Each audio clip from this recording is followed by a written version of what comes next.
Alright, hello guys, today we're going to be covering section 4.9, which is going to be antiderivatives.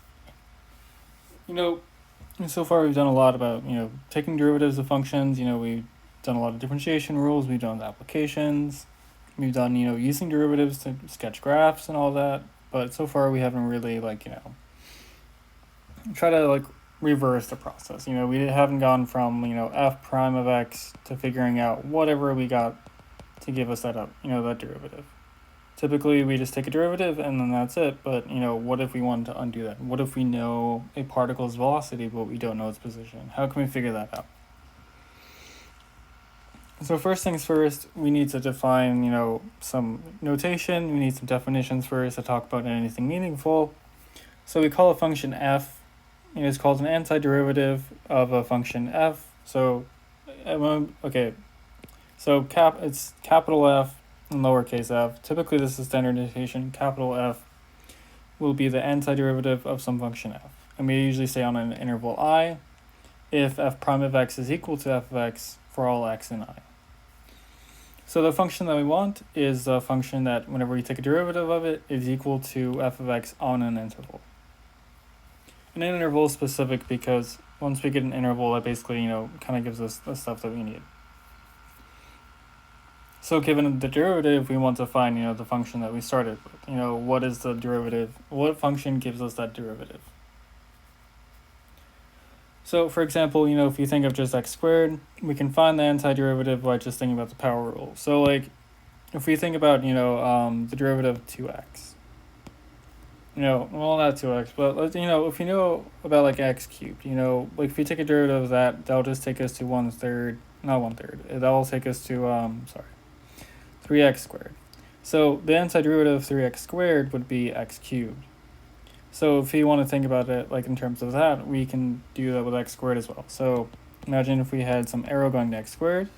The power rule tells us that we need to have, we subtract 1 from the exponent, so there'd be 3 minus, would be 2 plus 1. But we'd also have to bring down that 3, but here's no 3, so we'd have to have a 3 right there. So if f of x is equal to 1/3 x cubed, then f prime of x would equal to 1/3 times 3x squared, which the 3's will just cancel, leaving it just equals to x squared, which is equal to f of x. So if that's true, then f is an antiderivative of f. Well, capital F, I should say. So that's the case. We just need to take a derivative, and we know this works on this works for everywhere because it's a polynomial. So that's nice. So however, though, if you look at this function g of x 1/3 x cubed plus 18, it is also an antiderivative, since g prime of x is just equal to x squared plus 0, and that 0 is just going to go away. Really, you just get x squared. Oops. So, that just gives us back f of x. So really, now we have two functions, capital F and capital G of x, such that they are antiderivatives of f. Likewise, we could do the same thing with h of x. We can generalize it a bit. We can use capital H of x to equal 1/3 x cubed plus c, where c is just, a constant. So c is just an arbitrary constant. And if h is of the form, then it's an antiderivative of f. And the fact is, this comes from the fact that, here we have 18. Oops. Here we have 18, but, the only thing we need is is anything that's derivative is equal to 0 everywhere, which is all constant. So that's why we use that plus c, because it's all possible. It's a way to represent all possible, antiderivatives. So that's a theorem. If f is an antiderivative of f, capital F is an antiderivative of little f. I'm just going to try to say capital F and little f, or I'll just say capital F for this one right here. I'll try to keep that in mind. I might mess up, so just hope you guys understand from context, just in case I mess up. So capital F is an antiderivative of f on an interval I, so it just has to be on some positive area. It can't be just a point. And then the most general antiderivative of f on I, and you can ignore that piece right there, is going to be capital F of x plus c, where c is just an arbitrary constant. So really what you get is a family of solutions. So really it would be, capital F of x plus c, where c is in R. So that's a set notation. That just means, all the functions that whenever you plug something in, you take a derivative of that, you just get f of x. You can just ignore that kind of notation though, but that's kind of the idea. Like the idea is, any function, any c we want, is going to give us another antiderivative. So that's why we say we get a family of functions, because we have this set. And those family of functions, kind of correspond to graphs that are vertical translates of each other. Because, if you take a function and we add some number to it, that just moves the function up or moves something down. And we can see this with x squared pretty easily. I won't go through much into details. I'd probably recommend just looking it into Desmos. Go into Desmos, try x squared, 1/3 x cubed, and then just do put in some number a, and then just adding a slider for a, then just let a vary. But you'll just see it moves, the function up and down, but it never changes the slope. The slope at any point would always be the same, and that's why, that's kind of what we expect. So we get a family of functions whose graphs are vertical translates to each other. And we find that the most general so that's what we want. We find out that they're all vertical translates of each other pretty much, because it doesn't matter if you move something up or down, the derivative is going to be the same. The slope of the tangent lines are always the same. So let's do some examples. Let's find the most general antiderivative of each of the following functions. So the first function is going to be f of x is equal to secant squared of x. So this is kind of where you just kind of need to know tables. I wouldn't say this is math, it's more like biology, where you just need to remember things. Maybe I'm also being ignorant of biology, I don't know. But all you have to know is that, you need to know the derivatives of tangent functions. Oh, not tangent, but trig functions. So we look at f of x, it's secant squared of x. I'm like, okay, what did I take a derivative of to get that? And you just have to remember, or you just have to know really, unless you have a table in front of you, that, tangent of x, the derivative of tangent of x is equal to secant squared of x, which is equal to, the thing that we want. So the most general antiderivative is just going to be capital F of x is equal to tangent of x plus c. So then that plus c is, again, what we're talking about. So let's do the same thing with g of x. So let's g of x equals to 1 over x. We want to find a function. When we take a derivative of it, we get 1 over x. We have to use capital G of x is equal to the ln of the absolute value of x.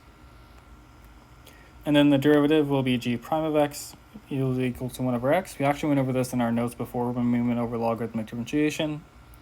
You guys can double check that. But, so the most general antiderivative of g is going to be capital G of x is equal to ln of x, ln of the absolute value of x plus c.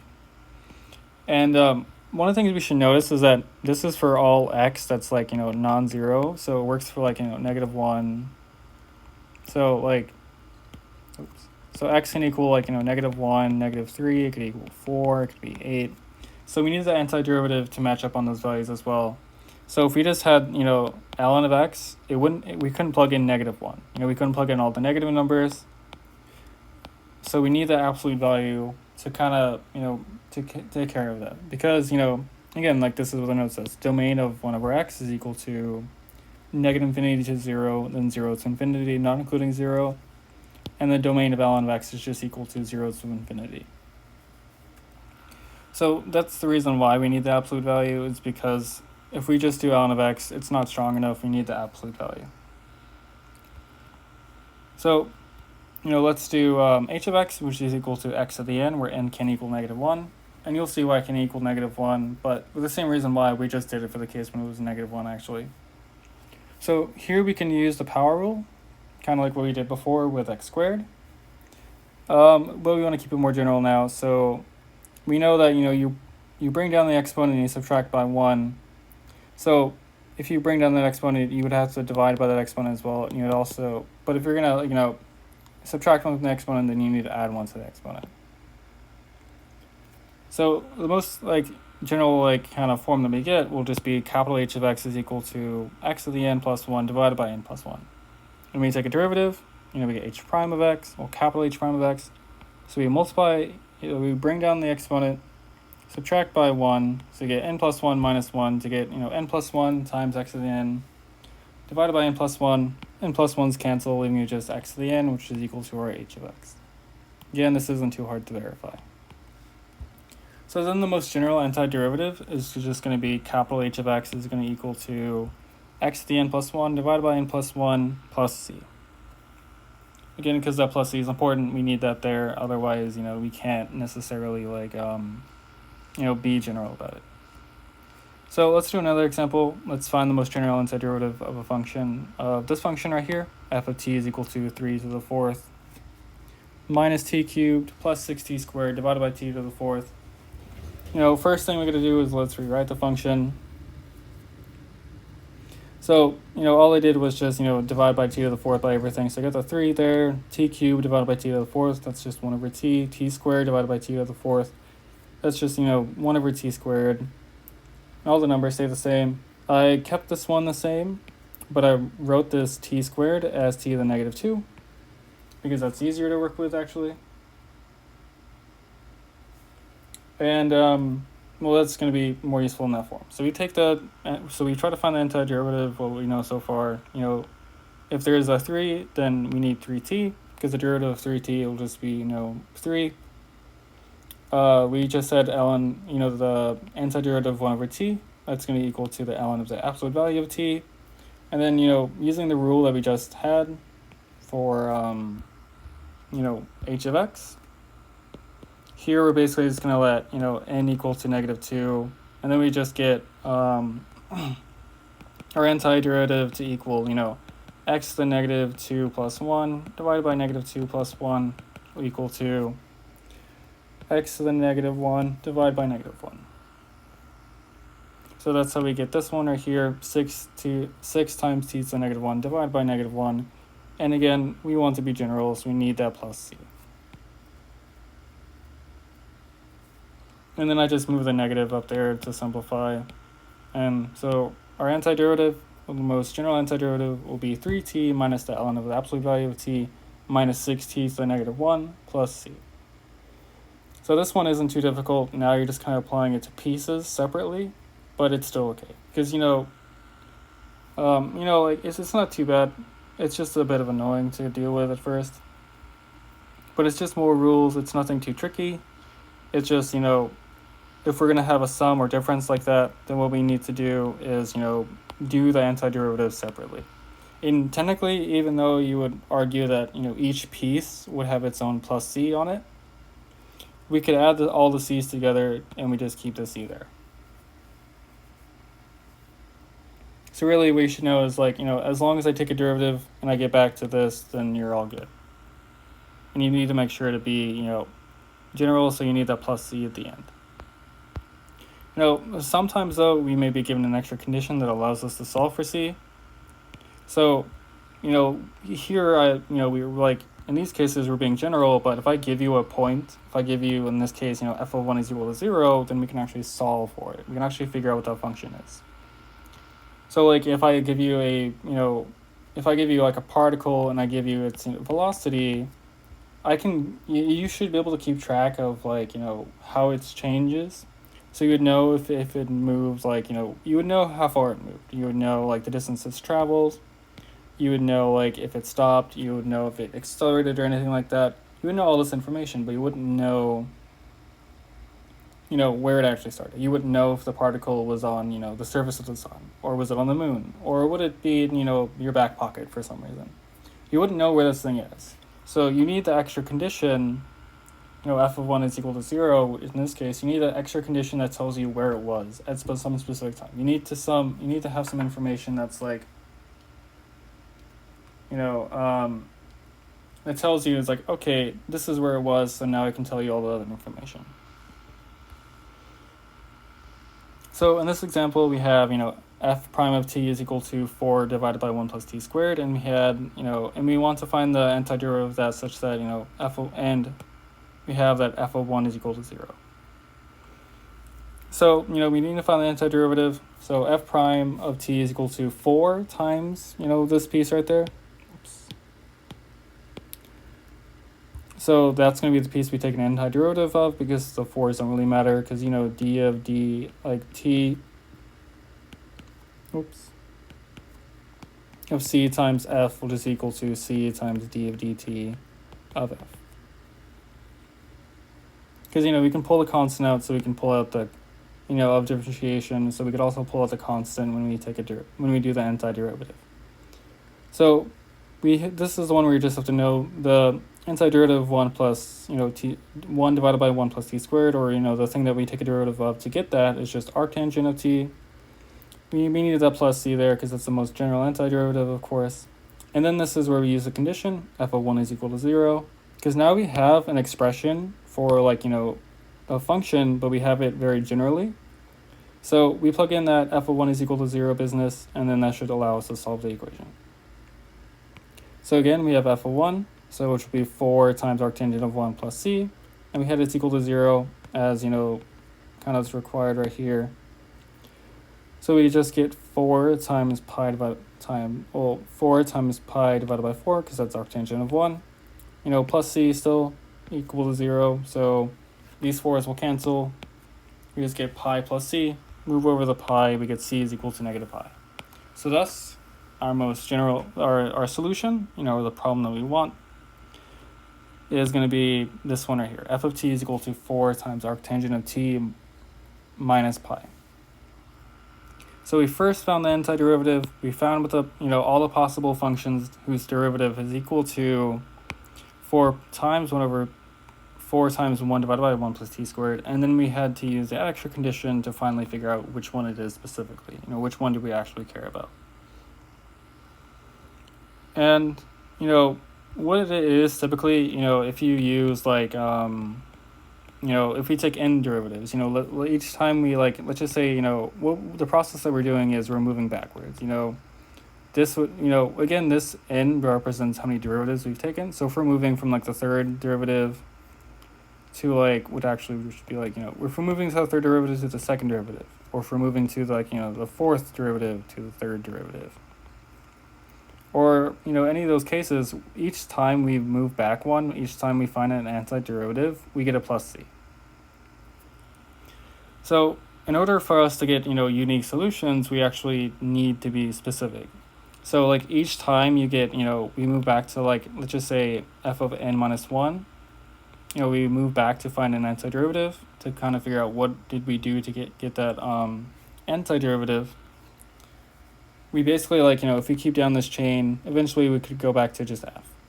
So if we go from f of, you know, the nth derivative to f, then we also need like n conditions to uniquely solve for f. That's not very specific. That's not very, like, you know, that's not something you really need to know. That's more like a differential equations, linear algebra kind of thing.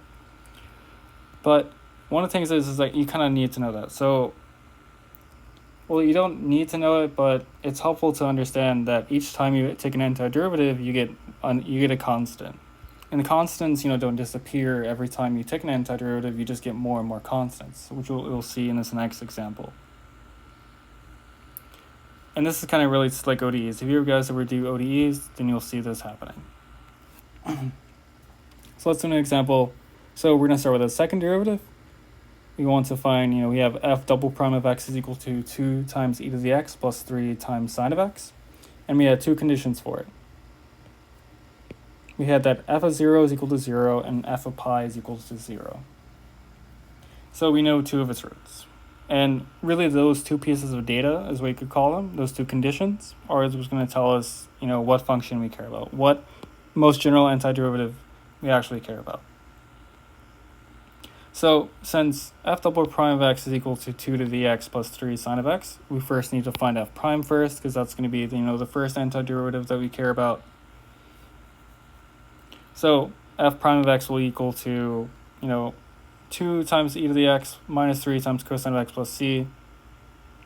That's because, you know, if you take a derivative of 2 e to the x, we just get, you know, I'm going to say like d of dx, we get 2 e to the x. If we, you know, take a derivative of minus 3 cosine of x, derivative of cosine of x is equal to negative sine of x. So we get negative and negative, it's a positive.